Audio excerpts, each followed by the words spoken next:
didn't, I get to see why you made those changes. Yeah, we try to do, every patch notes we do, we try to put in the reasoning for it too, because that's a big reason for basically any change. All right, so right here, we have Kekasol versus Ralph. Now, these two, I think, are some of the favorites to get into these top 8s. They're highly seeded. Ralph, of course, being seed #1, but Kekasol being one of our top 3 of the RCS circuit. Yeah, they would not, if you told me that this was Grand Finals before the tournament, that would not have been a big surprise to me. Kekasol would have to play really well, but he's done that in RCS. He's beaten a lot of these top players. So it's really crazy to see him play this early. And they've both been knocked to losers by the same player, actually. And who is still sitting heavy in winners, the Big Bear Arcanine. Arcanine has been the talk of the town. I mean, I'm really excited to see what he can do later on, but right now, this is some insane action. This is some insane edge play. Great conversion from Ralph, finishing off Kekasol off the top. And now the young prodigy is taking on one of the old OGs. This is, I think, really interesting because you see Ralph, top 100 melee player, guy's been playing for years, knows his way about platform fighters. But Kekasol is here, so young, brings his family with him. Oh yeah, came from Jersey and just, yeah, it's a family trip to San Jose, and you love to see him get as far as he can in the bracket. So shout out to mom, shout out to dad, shout out to all you guys for supporting Kekasol coming out here. But he's trying to do his best to make sure you're proud. Oh, he's down to his last stock here at this first game. So this is interesting. I was talking to Ralph earlier today, and one thing he told me is that for full stream and other rasters, he actually likes to switch off Orcane. He'd rather go Maple. So I wonder how the character choice went, if Ralph picked first and then Kekasol knew that, or if Ralph only, you know, it's like something he doesn't like full stream specifically, because full stream does play a kind of specific raster style. Yeah, he is really one of a kind, and nobody else has really been able to replicate that same style of raster just yet. Everybody has their own little quirks, but ooh, nearly parrying that side beat from Ralph. You can see that Kekasol has in mind that he needs a big punish. Raster usually tries to finish people around that 80% mark, especially when you get them closer towards the edges. That's when up B, that's when clap, that's when all those other options become much more viable. But instead, Ralph taking game 1 off of that up strong. Yep, here we go into game 2. It looks like they're going to stay Raster Orcane, which for both of them, they kind of like that. I think, like I said, Ralph is a little more reticent of full stream, but at the same time, Cake can play a lot of characters. So I'm sure Cake kind of likes this matchup against Orcane, but if he doesn't feel this one out, then Cake has a lot of options on what he wants to do for game 3. So we're getting into our next game here, game 2 here. And with these guys going at it on Air Armada. So let's talk a little bit about the stage preference here. So how do you feel like this goes for this stage particularly with these two? So I think, Cake went here. I'm not really sure what Ralph banned. I missed that, but this is actually a really good stage for Raster in the sense that there's a big open space, right, for you to do your combos with, but then there's also high platforms for when you need to refresh your jumps to finish off the top. So that's the reason a lot of Rasters will take characters to this stage.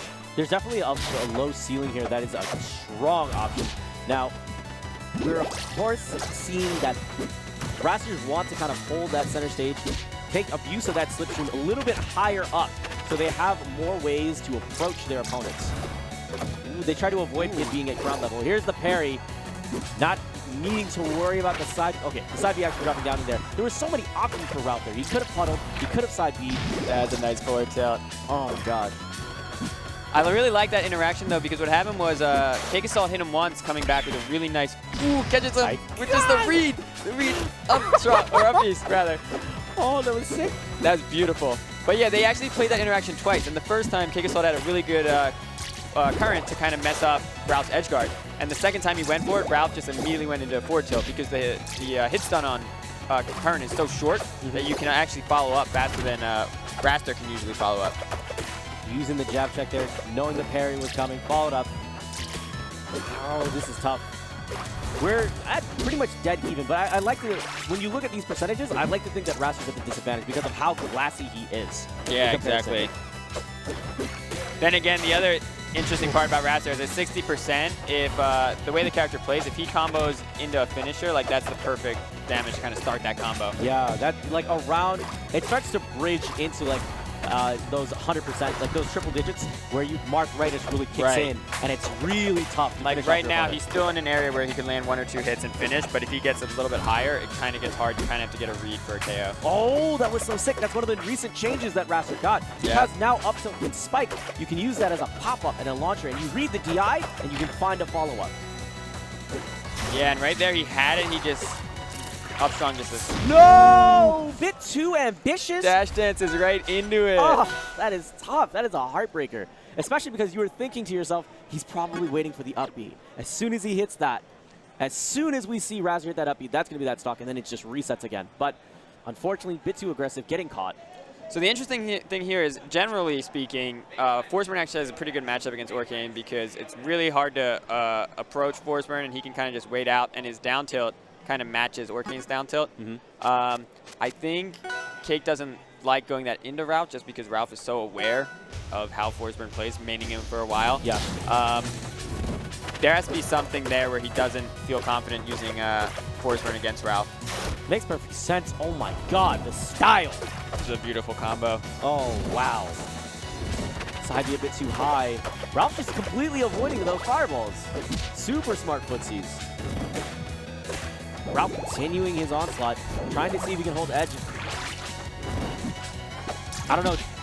Dan, it seems like this could go either way right now. Yeah, it was actually looking really scary for Cake for the first couple seconds, but now he's brought it back. Oh my gosh, this fearlessness at the edge is ridiculous. This has all been kind of an edge guard right here. Oh, man. 73%, and all of that percentage was acquired while they were at both edge guarding each other back and forth. Yeah. None of this neutral play. We're just going straight to the edge, guys. Let's try to see wrap what the this follow-up up is here. Ooh, tries to full hop shot. Wow, really good. That's about exactly what he needed, an early KO, and it wouldn't have comboed any higher.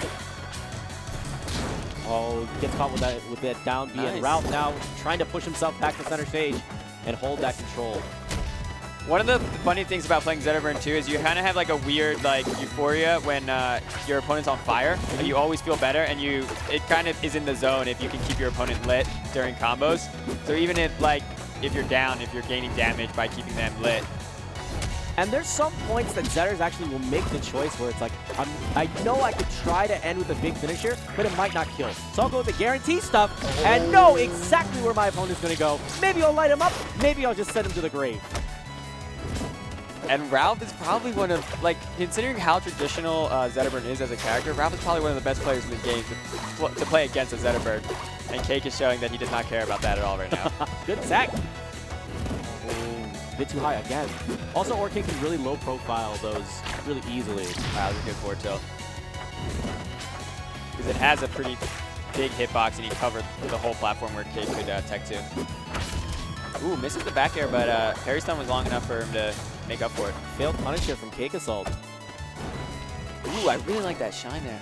Oh my god! Did that second shine just miss? Yes. Because it looked like Ralph was still in pratfall? Yeah. That was really weird. That was weird. Or maybe he connected it and Ralph just didn't react fast enough. It was very... That was really strange. I almost want to say that it didn't hit and just Ralph... Did he already wall jump? He probably already wall jumped. He did wall jump, I thought, already. Yeah. That was really strange. Well, going into game 4 now. Everyone makes mistakes, folks. It can happen to anybody. And now, as a result, Cake Assault gets a game on the board. But now we're going over to Treehouse. Is there any particular reason you see why we come here? I don't know why Ralph would come here. I think probably just give Cake Assault a little less horizontal room to make his combos happen. That's a big reason why people ban this against me. I see a lot of Zetters ban this immediately because they want more room to dash down. Right, they want that room on the ground because a lot of their combos kind of build out of nair, down tilt, moving the character from one side of the stage to the other. Ooh, that was a good shine. Ooh, he didn't even go for the up B. I think that was a flub because I'm pretty sure he was going to go into the wall and then decide, but it looked like he shortened it. Yeah, that seems kind of strange. Ooh, but this opens up a chance for Cake Assault. He's looking for the extra credit here and trying to edge guard, wait to see where Ralph is going to go and to look for a punch. Again, a second time that we were seeing the dare off stage. Yeah. Both times have been reacted to. Yeah, pretty impressive that Ralph is able to react that fast. But I can see why you go for it, because you kind of have your opponent in a situation where they're making decisions so fast to get back. Yeah. That one slip and that he would be able to get that KO down there. He tried to up tilt preemptively. Look at this. Cake Assault. Oh, he put so much charge. What traded? So I'm pretty sure the only reason that traded, I think Cake ran out of full charge, so he couldn't. He would have liked to held that just a little bit longer to punish the up special, but that was the end of the charge. Ooh. Oh man, it's getting turned. It's getting real lit. Let's go. All right, this is losers, and this is our #1 seed Ralph against Cake Assault. If this actually comes to fruition, this would be a massive upset. This would be a big upset. Oh, here's the follow-up. Tries to chase him down. I would have imagined down strong coming out there. Oh, good nairs from Ralph. Continuing to make Cake Assault's life difficult. You want to make sure you edge guard those letters so hard, especially because they're recovering so many. No, he doesn't have it. Good tech again from Ralph. The consistency that we can expect, the up strong that we can expect from Cake Assault, and the pop-off right after. He went for the upper platform, which is exactly what Cake Assault wanted him to do, because he was just sitting there. He wasn't using up strong yet, but you could tell he was charging in his head, because he knew exactly what he wanted if he saw him go for the upper platform. But Ralph was kind of in a rough situation because he was racking up so much damage, just trying to get back on stage. Ooh, Ralph goes for treetop again. Guys, I want to make sure you understand how insane this could be. This would be massive, huge upset. The guy that is supposed to win this entire tournament, out, out, out. The guy who people who have been having terrible nightmares about terrorizing their brackets, out. The entire Melee community just said just give the trophy to Ralph already, because they know he plays the game. But we have a giant Rivals community of great players, and Cake Assault is showing that. For so long, it had been that Ralph was waiting for someone to come challenge him for the throne. And now he's found so many usurpers in this bracket, so many people hungry for the throne. I do really like that they're playing this stage too, because it's a little bit romantic to me in the sense that this was the first 2 characters in the game and this was the first stage. And one of the nice things about these two is, like, ever since, even after we added so many characters, I always felt this matchup is pretty much 50-50. Yeah. And it's pretty much always been like a 50-50 matchup. So it's really cool to see just how far the game has come since we had one stage and 2 characters. Dan, you're feeling nostalgia. I think these guys, I think right now we're seeing Cake Assault feeling a potential feeling of complete righteousness. The fury that is coming back from Ralph, though, of someone trying to take his throne. He's trying to see if he can make his way back. The quick shine answered. There's another one off the top. And right now, Ralph is on his tournament stock. Tournament stock for Ralph. Let's see if he can do it. Oh my God, this is insane. He's made some ridiculous comebacks before, but this is tough. The tempo swing has all been in Cake Assault's favor. Ralph needs to make a very quick adjustment. The damage is only building. That shine and that lit demeanor is only going to add more percentage, more fuel to the fire, going in deep. And now Ralph trying to push this tide back in his favor. Oh. He has a puddle. Yeah, he's going to go for the up special. This is tough. Oh!